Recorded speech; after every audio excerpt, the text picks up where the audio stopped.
Hindi ba't kasama niya lang si Marian kanina? How can he be here at this moment?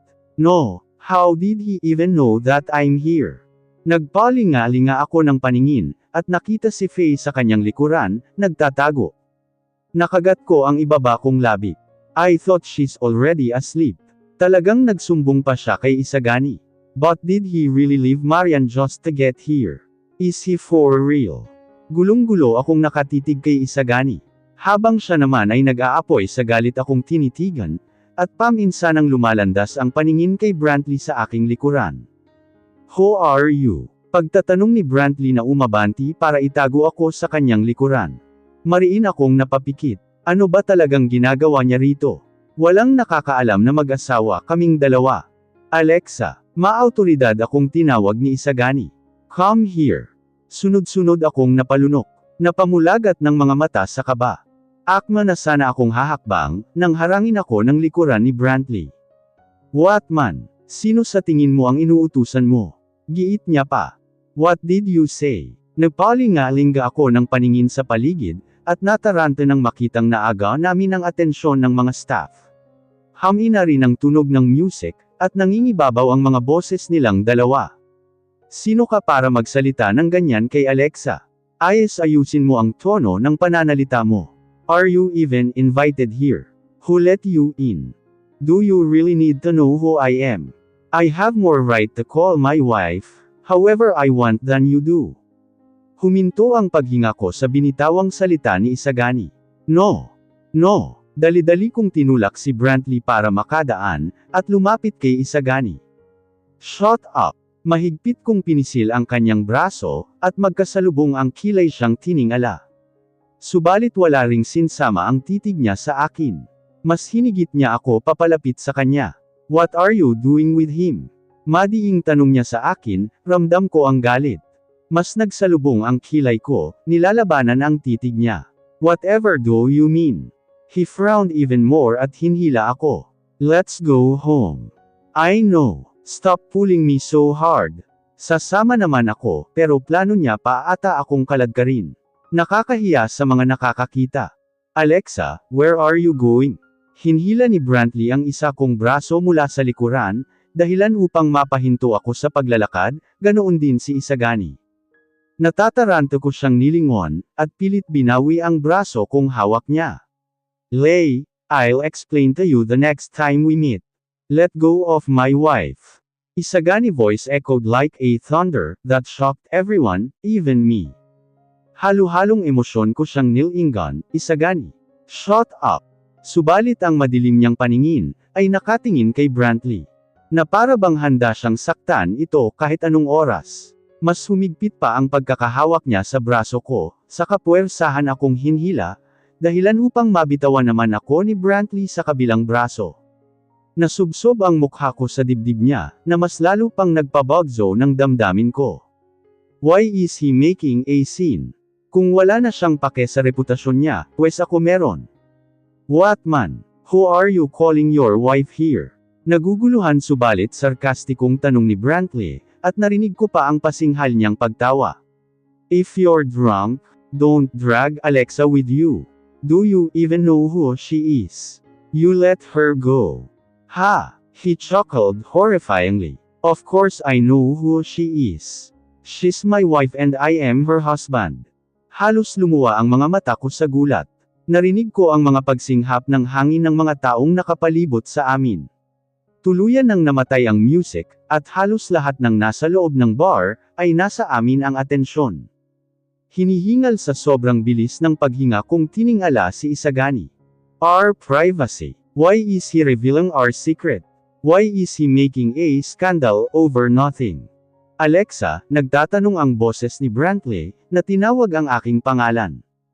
Mariin akong napapikit at pinigilan ang aking hininga. Pinilit kong ngumiti ng malaki sa kanilang lahat, na animoy natatawa sa nangyayari. Please, I'm sorry for this. My cousin is just drunk and spitting nonsense. Please pardon us, I need to take him home. Walang ano-ano kong hinhila paalis sa crowd si Isagani, kahit pa nagmamatigas siya at worry gustong i-rebuttal ang sinabi ko. Nang makarating sa parking lot, ay saka ko siya binitawan at napabulalas siyang hinarap. Anong kalokohan yun Isagani? Nag-iisip ka ba? Subalit hindi na naalis sa mukha niya ang pagiging madilim nito, at mas galit pa sa akin. Alexa, you're kissing a guy behind my back, even if there's no camera. Talaga bang linuluko mo ako? Ano? Hindi makapaniwala akong nakipagtaasan ng boses sa kanya. Nakikipaghalikan sa iba nang walang camera. Bulag ka ba o ano? Now you're denying it. He snorted in disbelief. Do you really take me for a fool, Alexa? Is that how you see me? Napakabilis ng pagtibok ng puso ko sa sobrang sama ng loob. But then what? Nakikita mo ba ako bilang malandi na ginawa talaga yang bintang mo sakin? Nagtiimbagang siya. If that wasn't the case, what in the world are you doing in a bar with him late at night? Isn't it as clear as a day, that you sneaked out to secretly flirt with him? Sarkastiko siyang napaosek. What? You enjoyed those kissing since you're making with him, that you can no longer wait for another take. Napaawang ang labi ko ng labis na main salto sa binitawan niyang salita. Naramdaman ko ang pag-init ng mga mata ko, at alam kong unti-unti na itong namumula, kung kaya't napaiwas ako ng paningin, para pigilan ang namumuong luha. Sandali ay hindi ko malaman ang sasabihin, dahilan upang maneg ang katahimikan. Hindi ko alam kung saan siya nakakakuha ng lakas ng loob, para bumuwelta ng ganito sa akin. The last time I checked, he's also flirting with another woman. Sa isiping iyon ay peke akong natawa, saka nagkaroon ng lakas na loob siyang titigan muli ng masama. Seriously, ano nga bang pakialam mo sa buhay ko, kung ganun man ang ginagawa ko behind your back? Sarkastiko akong ngumisi. Bakit? Pinapakialaman din ba kita? May narinig ka bang salita sa akin tungkol sa pagkikita niyo ni Marian? His eyes widened. Napakurap siya at bamuka ang kanyang bibig, subalit walang salita ang lumabas. Hindi ba't kagagaling mo lang din kay Marian? Talagang iniwan mo pa siya, para lang gumawa ng iskandalo rito? Dagdag ko pa at napailing, tutal wala ka namang pakialam kung masira ang pangalan ko sa publiko, pwede bang gawan mo na rin ako ng pabor, at wag ka nalang manggialam sa buhay ko. We have a contract. Tinangka niya akong hawakan, na mabilis ko ring inilegan. Mabilis na tumataas baba ang dibdib niya. So what? We're only husband and wife on paper, and nothing more than that. Bago pa magsipagbagsakan ang mga luha ko, ay mabilis ko na siyang tinalikuran. Malabo man ang mga mata, ay nahanap ko pa rin ang sasakyan kong nakaparada, at nagmamadaling pumasok doon, bago niya pa mabutan. Alexa, wait. Tinapik-tapik niya ang bintana ng sasakyan ko. Hindi ko na siya narinig, nang buhayin ko ang makina, at sinimulan niyong paandarin upang makaalis kaagad sa lugar. I'm never going to come home to that lifeless mansion of his. If only I can pay off the debts of my mother, worth 100 years of lifetime hard work. If only I had run away from that burden and responsibility in the first place. Binilisan ko ang pagmamaneho sa pag-apo ng damdamin. Everything is too much to bear. Lumaki ako ng may abusado at manlolokong ama, ina na pinagkakakitaan ako sa pagsalang sa akin sa entertainment industry, at toxic na asawa na gaya ni Isagani. For once, wala man lang ba akong mauuwian, at matatawag na tahanan. Nahinto ko ang sasakyan, nang maglikot ang sikmura ko, at naipon ang suka sa aking bibig. Mabilisan kong ginilid ang sasakyan sa tabing gilid ng park, at lumabas para samuka sa kalapit na puno. I hate this life. Nakaramdam ako ng pagkahilo, at ilang sandali pang napasuka. Ngayon ko lang naramdaman ang epekto ng alak. Pinunasan ko ang labi ko. Gayon din ang natitirang luha sa mga mata ko, at saka sumanghap ng hangin. Nahimasmasan ako habang tinatanaw ang madilim na dagat. Mabuti na lamang at naka-jacket ako, at hindi masyadong nilalamigan sa simoy ng hangin. Nahabol din kita. Nanigas ako sa kinatatayuan, nang marinig ang malambing na boses na iyon galing sa aking likuran. Lay, did you just follow me all the way here? Ano pa nga ba? Napabuntong hininga siyang tumabi sa kinatatayuan ko. Puno man ng lungkot at panlulumo ang mga mata niya, ay pilit siyang ngumiti. I heard everything, Alexa, about your argument with your husband. Kumibot ang labi ko. Muli na namang nangilid ang mga luha ko, saka ako napayuko sa aking sapatos. I'm sorry, we made a fuss. I'm sure nakarating na yun kay Direk Sam. Don't worry about Direk Sam, worry about all the people that also heard what happened earlier. He gently patted my head and chuckled. But it's better if you don't think about it now. Masyado nang mabigat ang daladala mo. Aren't you embarrassed of me, or even feel a little disgusted? I married someone for his money. But knowing how heartless he is, I still fell in love with him. How ridiculous am I, right? Napatikhim ako ng hangin, nang biglaan niya akong niyakap ng mahigpit. You're not Alexa. Even at your worst, you're still the best woman I ever met. A true definition of a strong, independent woman. You're brave for not running away, for taking responsibility for your parents' trouble. You're always trying your best, even though you hate something. I now know what has been bothering you for all this while, and I hate seeing you feeling miserable because of them. I really hate it. Mabilis na nagsipagbagsakan ang mga luha ko sa binitawan niyang mararahang salita. Nang inag ang mga labi ko, at sunod-sunod na napahikbi. Kusa akong napayakap sa kanya pabalik, at umiyak sa kanyang dibdib. What did I do to deserve this kind of life, Lay? Pagod na ako, pagod na ako. Kahit napilitin ko yung sarili ko maging masaya, palagi na lang mabigat sa dibdib. Hindi ko na kayang magpanggap, hindi ko na talaga kayang ipeke lahat. Para na akong malulunod, Lay. Hindi ko napigilan ang pagsabog ng damdamin ko, at naibuhos sa kanya ang naipon kong mga luha. I only dreamt of a happy and peaceful family, but everything was already messed up from the moment my father left us to marrying that man for money. Mariin akong napapikit at dinama ang pinipiga kong puso. Whenever I love someone, it only causes me tons of pain. Pero sa tuwing tinitigasan ko ang puso ko, ako na tong lumalabas lagi na masama. Tell me what else should I do, Lay? Hindi ko na talaga alam. Then stop being too selfless, Alexa. Hinagod niya ang likuran ko, animoy pinapatahan. Be selfish for once and save yourself from the pit of fire. Nobody can save you but yourself, but I'm also here to be the way for that to happen. Ilang minuto akong hindi nakatugon. Tinahan ko muna ang paghikbi ko, at pinakalma ang aking pagsinok bago tumugon. Bahagya akong humiwalay ng yakap sa kanya para tingalin siya.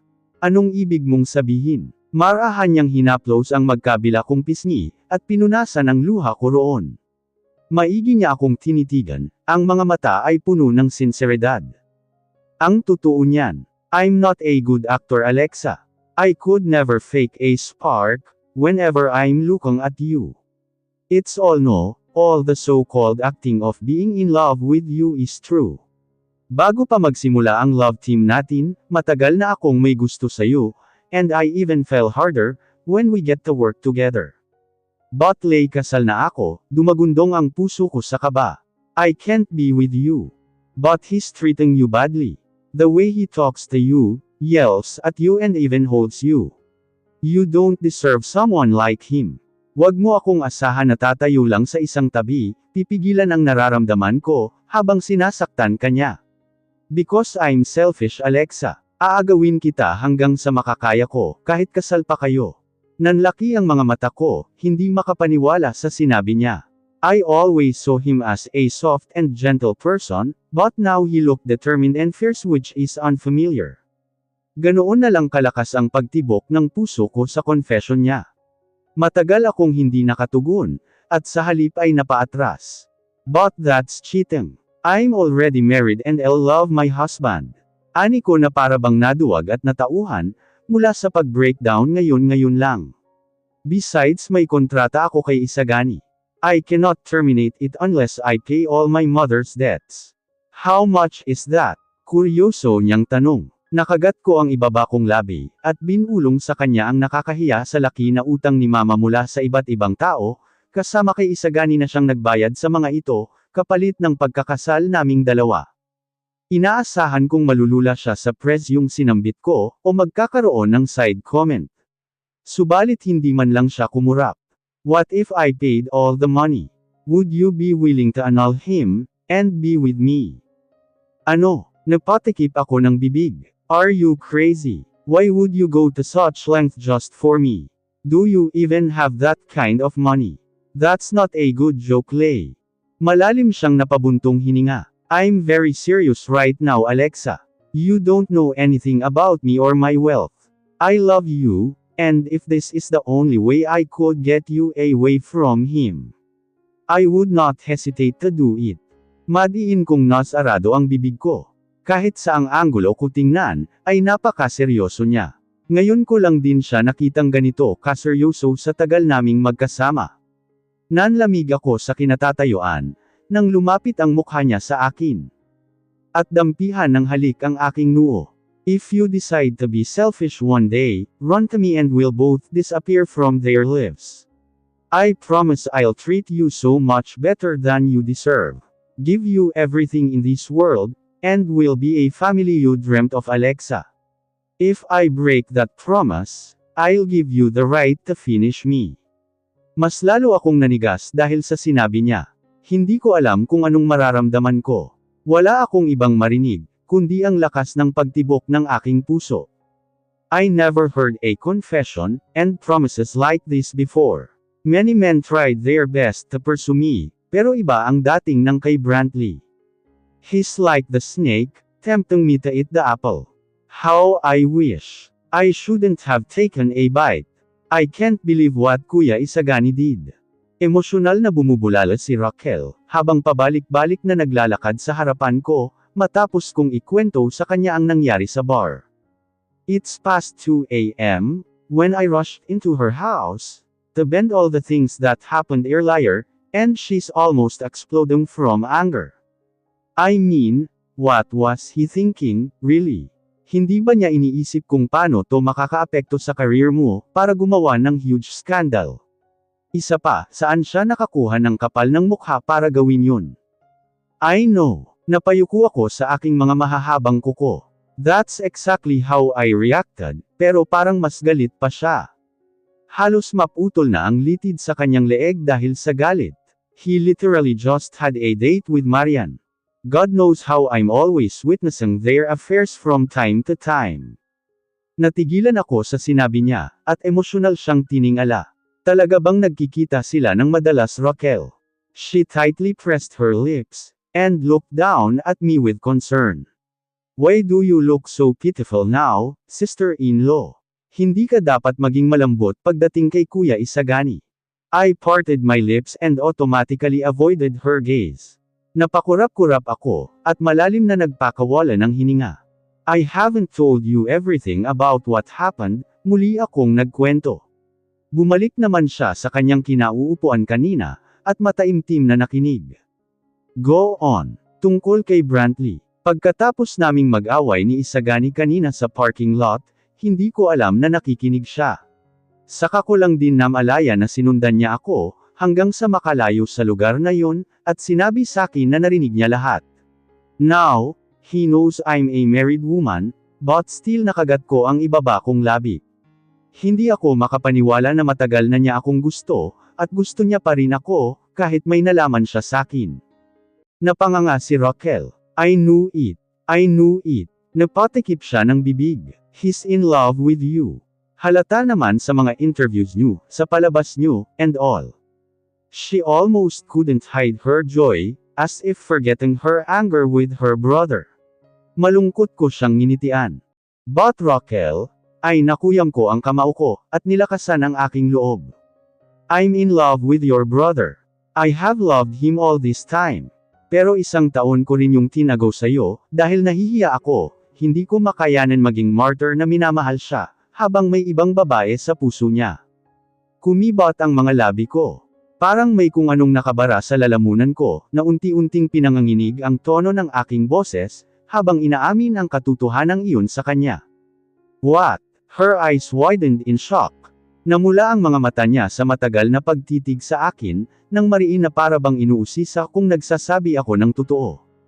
May kung anong tumusok sa puso ko. I'm sorry, Raquel. I'm not as strong as you think I am.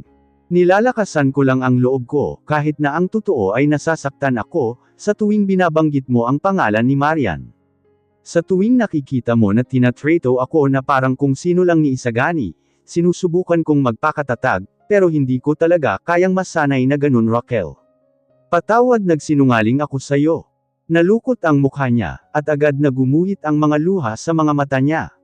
Hindi ko inaasahang yayakapin niya ako ng mahigpit, dahilan upang sunod-sunod ding magsipagbagsakan ang mga luha ko. I was insensitive, her voice almost choked. Hindi ko alam na ganyan na pala ang nararamdaman mo, Alexa. I thought okay lang sa'yo, kasi wala kang pakialam kay kuya. I thought okay sa'yo even he's not recognizing your feelings. I'm so sorry. No, kasalanan ko dahil palagi akong nagsisinungaling, kahit sa sarili ko, Raquel. Napahikbi ako. Ang totoo ay hindi ko kayang tumingin sa ibang lalaki, dahil siya lang palagi ang nakikita ko. Maraming beses kong gustong sabihin sa kanya ang nararamdaman ko, pero lagi akong pinangungunahan ng takot. Lahat ng sikreto ko ay walang habas kung binunyag kay Raquel. Kung kailan ko nagsimulang maramdaman iyon, kung paano ko pinigilan, at ang sakit na dinudulot sa akin noon araw-araw, na parang gusto ko na lang kalimutan ang lahat. Hanggat nandito si Marian, wala akong magiging puwang sa puso ni Isagani. Noong una ay sinasabi ko sa sarili kong ayos lang ako, kahit nakatawan ko lang ang mahalin niya. Pero habang tumatagal, hindi yun sumasapat sa akin. Bilang lang sa daliri na naramdaman ko ang pagiging asawa niya sa akin, kung kaya't naghahangad ako ng mas higit pa. I want him to love me, and I'm willing to start all over again with him, if only he would let me have a place in his heart. Naramdaman kong mas natigilan si Raquel, at kusa na lamang napahiwalay sa kanyang mainit na yakap. Tiningnan niya ako na puno ng awa at pagkalugi. Napayuko siya sa aking dalawang kamay, at marahan niya iyong hinawakan. You deeply love him, Alexa, but humigpit ang pagkakahawak niya sa kamay ko. I also kept it a secret from you. Matagal na silang nagkabalikan ulit ni Marian. Pakiramdam ko ay sandali akong nabingi sa sinabi niya, at hindi agad iyon na proseso. Anong sinabi mo? Unti-unting bumigat ang paghinga ko. Tila ba'y dumidilim ang paningin ko sa hindi malamang dahilan. Raquel, anong? Dinukot niya sa kanyang bulsa ang cellphone niya, sandali iyong kinalikot, saka nilagay sa kamay ko. I'm sorry, hindi ko pinapakita ang mga pictures na to sa'yo noon, dahil alam ko namang wala ka lang magiging pake, emosyonal niya pang sabi. Nanginginig ang mga kamay ko, habang tinitingnan ang iba't ibang mga kuha ng larawan nila Isagani at Marian, sa iba't ibang lugar ng magkasama, na animoy opisyal na mag-asawa. Stop loving him because he's cheating on you. Anas ni Raquel, please, you just can't love him, Alexa. He's no good. He only used you to get Marian back. Hindi niya matatakot si Marian na bumalik sa kanya, kahit alam niyang mahal pa siya nito. So he decided to get married for real, and shaken her to get back to him. Automatikong nagsisipagbagsakan ang mga luha ko sa screen ng cellphone, pero pinakasalan niya ako, hindi ko napigilan ang pag-angat baba ng aking mga braso. That can't be. Alam kong kilala mo si Kuya Alexa. He will use every means he has, just to get what he wants. He doesn't care how brutal it is. How much money does he spend or what? Lahat ng ginagawa niya ngayon, ay para bumalik si Marian sa kanya. Nang inag ang mga kamay at binti ko sa labis na panlalamig. Ano nang mangyayari sa akin, Raquel? Will he really terminate the contract? Talaga bang ipapawalang bisa niya ang kasal namin? But I love him. I love him, and it hurts so much. Kahit na makailang beses kong pinagsisigawan na sana'y i-annul niya na ako, ang sakit sa isiping magkakatotoo yun, ay parang hindi ko kakayanin. Binigay ko na sa kanya ang katawan ko, ang puso ko. Hindi ko matatanggap na iwanan niya lang ako, na para bang napakawalang kwenta kong asawa. Oo, madalas ko siyang tinatalikuran, madalas akong nagtatampo at hindi siya pinapansin. Pero sa kabila noon, palagi akong umaasa na susubukan niya akong harapin, suyuan, at habulin. Dahil kahit hindi niya pansin, ganoon ang paulit-ulit kong ginagawa sa nakalipas na taon. Kung titingnan niya lang ako, kung pagtutuunan niya lang ako ng pansin, he will know how much I care, and how much I love him from the moment I say I do in the altar. I don't know what will happen, Alexa, muli akong niyakap ni Raquel. But please know that I will always be here for you. Hindi ko hahayaang saktan o kawawin ka lang ni Kuya at Marian. Handa kitang tulungan kahit anong oras, Alexa, sa kung ano man ang magiging desisyon mo, ngayong alam mo nang nagkabalikan na silang dalawa. 1 month later, isang linggo ng trending sa social media ang 10-second video, na pinakalat umano ng staff sa The Wife's Illicit Affair, kung saan nakunan ang aktor na si Brantley Maxell, na kalaitan ang sikat na businessman na si Mr. Isagani Santiago. Makikita sa video na animoy pinag-aagawan ng actress na si Alexa Sanchez ng dalawang lalaki. Maririnig din sa video ang pagdeklara ni Mr. Santiago, na asawa niya ang naturang actress. Umani naman ng samot-saring reaksyon ang viral video na ito, habang hinihingan pa rin ng panig ang mga taong sangkot sa nangyaring alitan. Halos isang linggo na ang lumipas, simula nang kumalat ang video na iyon sa internet at mag-trending. Hindi lang din ito ang unang beses na narinig ko ito sa balita. Mukhang pinag-isipan pang mabuti ng nag-post na yun, kung ipapakalat niya ba ang kinunang video o hindi, para tumagal ng 3 linggo. Hanggang ngayon ay hindi pa ako nagbibigay ng statement sa publiko, at hindi rin ako hinahayaan ni Direk Sam na magsalita ukol sa issue, kahit pa sinabi ko na sa kanya ang katotohanan. Gaya ng inaasahan ay dismayado siya sa akin, ngunit wala na lamang ibang sinabi. Batid kong labis-labis din ang pagkahumaling niya sa aming dalawa ni Brantley, na gusto niya kaming magkatuluyan sa totoong buhay. Nalaman kong hindi na rin nila pahahabain ang pinagbibidahan naming palabas, dahil sa pag-atake ng mga basher sa akin, at pagkadismaya naman ng maraming fans, dahilan ng pagbaba ng rating. Kung ano-ano rin ang nababasa kong insulto at masasakit sa salita sa social media, kung kaya nanatiling nakapatay ang cellphone ko. Hindi gaya noon, hindi na masaya ang kulitan namin pagkatapos ng shooting. Puno ng awkwardness ang mga katrabaho ko, maging ang mga staff. Tanging si Brantley lang walang pinagbago sa pakikitungo sa akin, na para bang walang nangyari. Dahil sa kanilang dalawa ni Raquel, ay nakakayanan ko pang tiisin lahat ng mga masasamang pangyayari sa buhay ko. Anong ginawa mong babae ka? Malakas na sumampal sa pisngi ko, ang palad ni Mama sa loob ng dressing room. Napatigilid ang aking ulo, ngunit hindi ko iyon inabalang ayusin para harapin siya. Ang sakit na bumalatay sa pisngi ko, ay kaagad ding namanhid, tulad na lang ng lagi kong nararamdaman tuwing ginagawa niya iyon.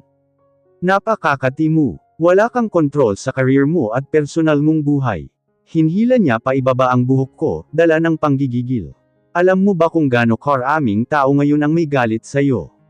Pati yung asawa mo dinadawat mo pa sa gulo. Ilang beses ko ba kailangang ipasok dyan sa kukuti mo na sundin mo lahat ng gusto ng lalaking yun? Tapos lumalandi ka pa sa co-star mo. Hindi ko siya tinugon, sa halip ay walang ekspresyon ko siyang tinitigan. Kahit na gumuguhit na ang katandaan sa itsura niya, sa mga suot niyang damit, abubot, at make-up, ay animoy kasing kaiderin ko lang siya, at ang lahat ng iyon ay mula sa bulsa ko. Ma, hindi ka pa ba napapagod? Napapagod kong tanong sa kanya. Malaki na ako, siguro naman pwede ka nang magpahinga sa pagpapagalit at pamamalo mo sakin. Hindi siya makapaniwalang napasanggal, at agad ding napabuelta. Ako pa rin ang nanay mo. May karapatan ako sa'yo, dahil iniwilang kita, kaya't wag mo kong sasagutin ng ganyan. Hindi mo alam ang pinagdaanan ko, para lang mabigay ang buhay na meron ka. Dahil sakin nakilala ka ng mga tao, at nakapangasawa ka ng mayaman. Tapos ano? Sisirain mo lang lahat ng pinagpaguran ko sa'yo. Mariin akong napapikit, at napabuntong hininga. Kanina pa ako nakakaramdam ng pagod sa totoo lang. Ang bigat-bigat sa katawan, ngunit pinipilit ko pa rin ang sarili na gampanan ang role ko sa set. Mabuti na lang at kaunti lang ang parte ko sa mga scene ngayon araw, dahil kung hindi ay hihimatayin na ako, dahil sa sama ng pakiramdam ko. Nakailang suka na ako simula noong isang araw. Dahil uso ang sakit ngayong taglamig, ay hindi na ako magtataka nang lagnatin pa ako kagabi. Kinakausap kita Alexa, paano mo ngayon aayusin ang gulong pinasok mo? Sige nga. Bago pa ako makatugon sa kanya, ay nasailayan ko ang pagpasok ni Brantley sa dressing room, at pareho kami ni Mama na napatingin sa kanya.